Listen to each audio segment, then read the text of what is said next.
अब मैं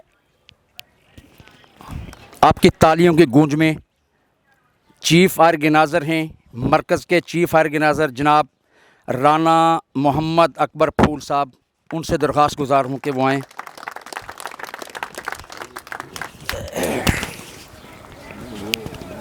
अस्सलाम वालेकुम जी, तमाम बुज़ुर्ग भाई और मेरी क़यादत। मेरा तारुफ़ राना मोहम्मद अकबर फूल है और मैं तंज़ीम के अंदर एज़ ए चीफ़ ऑर्गेनाइज़र पूरे पाकिस्तान में काम करूं। मैं थोड़ी सी तारीख़ बयान करना चाहूँगा। बकाया तो सारे मकासद भाइयों ने कुछ बयान करे भी हैं और मैं अपनी रंगड़ी में ही बात करूँगा,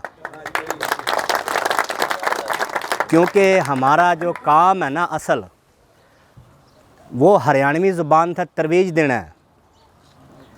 जो हमारा आज हरियाणा का जो हमारा एक कल्चर था ना, माँ बोली का, मैं उसके हवाले से ही माँ बोली में बात करूँगा आपसे। तो हमारी ये तंज़ीम का जो मकसद स्टार्ट होया ना, ये सन 2020 के एंड में शुरू होया। चे जैका हमारी तंज़ीम की उम्र थोड़ी है, लेकिन हमारे काम अल्हम्दुलिल्लाह बोल रहे हैं। आपके पास आज आप हाँ आए हैं तो आप शामिल होंगे तो आपको बहुत कुछ मिलेगा इसमें। तो 2020 में किसी भाई ने देखा कि फेसबुक पे तमाम गोता के अपने मकासद लेकर वो तंज़ीम बना के बैठे हैं। कुछ लिमिटेड हैं, कुछ पूरे पाकिस्तान में, कुछ पूरी दुनिया में ऑर्गेनाइज़ हैं, वो कर रही हैं अपने। तो हमारे बुज़ुर्गों ने भी ख्याल आया कि हम अपनी गोत जो देख रहे हैं वो मडाड़ कहीं भी नहीं है, क्योंकि सोशल मीडिया का दौर है, हर चीज़ सोशल मीडिया पर मिला, लेकिन मडाड़ गोत की तारीख़ नहीं है। तो इस तारीख़ ना और अपनी माँ बोली ज़ुबान न लेकर हमने ये तंज़ीम बनाई, जिसका नाम मडाड़ राजपूत तंज़ीम। बोलन में मडाड़ है, लेकिन जो फ़र्द है हमारे, जो कागज़ात हैं, उसमें मंडाहर है। ये बुज़ुर्ग हमारे बैठे हैं, इन्होंने अच्छी तरह पता होगा। तो उसी हवाले से हमने अपने भाइयों था ऑर्गेनाइज़ करने वास्ते ये एक छोटा सा गुलदस्ता बनाया। हर बंदे था ज़िम्मेदारी दी है। मेरी ज़िम्मेदारी पूरे पाकिस्तान में लोगों भाइयों था मिलना है, उनका गोत, क्योंकि हमारी गोत के 360 गांव थे हिंदुस्तान में। और हमारा जो शजरा नसब जो है ना, अब हमारे बुज़ुर्गों ने भी शायद ना पता हो, हमारा शजरा नसब 600 हिजरी से शुरू हुआ है। रामचंद्र जी हमारे, कोई तो कम नबी हैं, कोई कम वली हैं, तो उनसे है। तो उनके 2 बेटे थे। अब हमारे नौजवान, मैं थोड़ी सी बात इस वास्ते करूँगा कि हमारे नौजवान बैठे हैं, बुज़ुर्गों ने तो पता होगा। तो उनके 2 बेटे थे, राजा लो और राजा कुश। तो उनके औलाद हम।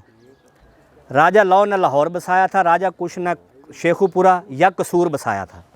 तो वहाँ तक हमारा जो राजधानी है वो चली थी। हमारा किला जो था वो कलायत का था। तो हमारी गोत के जो कुनबे थे, कबीले थे, जिस तरह घरोंडा है, हम रोड के हैं, ये कटेल के हैं, ये सिउण के बैठे हैं यहाँ पे। तो ये 360 गांव थे हमारे और एक मुठ थे हम। बदकिस्मती पाकिस्तान में आगे कोई भी साथ नहीं रहा, कोई कहीं जाकर बैठ गया, कोई कहीं बैठ गया, जबकि 360 गांव का एक ही हमारा मरकज़ था और आज भी वो अल्हम्दुलिल्लाह हिंदुस्तान में मौजूद है। किलायत का किला कम है उसने। तो उसी हवाले था, उसी सिलसिले था हमने ये सिलसिला शुरू कराया कि आज भी हम वो किलायत का जो किला है ना, उसने अपने ने मजबूत करा। आपके पास भी हाज़िरी इसी सिलसिले में हुई है।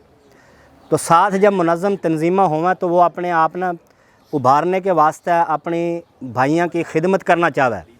तो उसी सिलसिले के हवाले से हमने ये आपको स्कूल जो है दस्तकारी स्कूल, ये आपके यहाँ पे बिलावल अपना रहमानगढ़ में दिया है। तो ये हमारी तंज़ीम की तरफ से आपके लिए तोहफ़ा है, ये आप कबूल फरमाएं और आप हमारे साथ मिल के चलने का अज़म करें, ताकि हम मज़ीद तरक्की करें और दूसरे इलाक़े था भी इसी तरह अपनी तंज़ीम के फ़ायदे पहुँचावा। दूसरी बात, हमारा जो यहाँ पे मकसद नहीं है छोटा, अभी तंज़ीम के हवाले से पूरे पाकिस्तान में मेरा दावा है कि जिस तरह भाई प्रोफेसर साहब ने कहा कि मुल्तान में अगर किसी भाई ना काम है तो प्रोफेसर साहब से मिलो। अगर पाकिस्तान के किसी कोने में भी काम है तो आप तंज़ीम के किसी बंदे ना मिलो, उसकी इस 4 साल में हमने बहुत सारी मिसालां कायम करी हैं। नौकरियां भी मिली हैं, स्कूलों के अंदर बच्चे ने दाखिले भी मिले हैं, और हॉस्पिटल के अंदर किसी का अगर कोई मसला है तो राणा शराफत साहब बैठे हैं, इनका एक बेटा रेडियोलॉजिस्ट है बेनज़ीर हॉस्पिटल में, और इनकी बहू जो है वो भी डॉक्टर है। तो कहने का मकसद ये है कि हमारे किसी भाई ने भी तकलीफ़ है वो व्हाट्सएप ग्रुप में एक आवाज़ लगा दे कि मेरा ये मसला है, मेरा कार्डियोलॉजी मुल्तान में काम है, तो हमारे भाई वहाँ पूरे पाकिस्तान में बैठे हैं और वो खुशी महसूस करें कि अपने भाई ने फैसिलिटेट करने की। अभी हाल ही में परसों चौथ की बात है, एक भाई इमरजेंसी में था तो कार्डियोलॉजी में हमारे भाई शामिल हैं ग्रुप के अंदर। तो इसका बहुत बड़े फ़ायदे हैं जो अनगिनत हैं। तो इसी के साथ मैं दूसरे भाइयों ने दूँगा। हाँ, इसी सिलसिले में भाई मनशा साहब जो हमारे हैं YCDO के नाम से 14-15 हॉस्पिटल चल रहे हैं, फ्री ऑफ कॉस्ट हैं। बजाय आप किसी सरकारी में जाने के, बजाय किसी प्राइवेट हॉस्पिटल में जाने के, आप तमाम लोग उससे इस्तेफ़ादा हासिल करें। आपको इमरजेंसी फैसिलिटेट करा जाएगा, आपको OPD में शामिल करा जाएगा। और आज 15 दिन हो गए रमज़ान शरीफ में। भाई मनशा साहब के लिए मैं एक क्लैपिंग करवाना चाहूँगा कि उन्होंने 15 दिन पहले जो मुल्तान के अंदर नशई लोग पड़े हैं, सड़कों के ऊपर पड़े हैं, उन्होंने घर वाले भी कबूल नहीं कर रहे, तो भाई मनशा ने और पुलिस के महकमे के तावन था, उन नशई लोगों ने उठा कर अपने हॉस्पिटल में ले जाए, जिन्होंने उनका बाप भी कबूल नहीं कर रहा। पूरा मुआशरा उन्होंने कबूल करना पसंद नहीं करता। हमारे सामने मिसालें हैं, हर बंदा उसने बुरा कहा, लेकिन इन्होंने अपना बच्चा बनाया, वो गली से उठा कर उस हॉस्पिटल में लेके जाना और उसका इलाज कराएं, नशे का भी, उसकी सेहत का भी, उसके दिमागी के लिए भी साइकियाट्रिस्ट रखे हुए हैं। तो बहुत अच्छा हॉस्पिटल है। भाई मनशा के लिए क्लैपिंग होनी चाहिए। तो मेरी गुजारिश ये है कि आप हमारा साथ दें, और मज़ीद जो फ़वाइद है इसके, नुकसान कोई नहीं बंदा आपको बता सकता भाई इसका नुकसान क्या है। कोई एक बंदा आज तक नुकसान नहीं बताएगा इसका। आज मेरा नाम राणा अकबर फूल आपने पता चल गया, मैंने भी आपके साथ तारफ़ हो जाएगा, तो आप पाकिस्तान में कहीं भी काम ले सको, मैं हाज़िर हूँ। राणा रईस साहब हाज़िर हैं, राणा मनशा साहब हाज़िर हैं, राणा अकरम भावल नगर से हाज़िर हैं, रौ खुर्शीद हमारे बड़े बुज़ुर्ग हैं, रहनुमा शख्सियत हैं, खाने वाले में बैठे हैं, कोई काम हो फ़ौरन लें। राणा इफ्तिखार साहब बैठे हैं पार्लियामेंट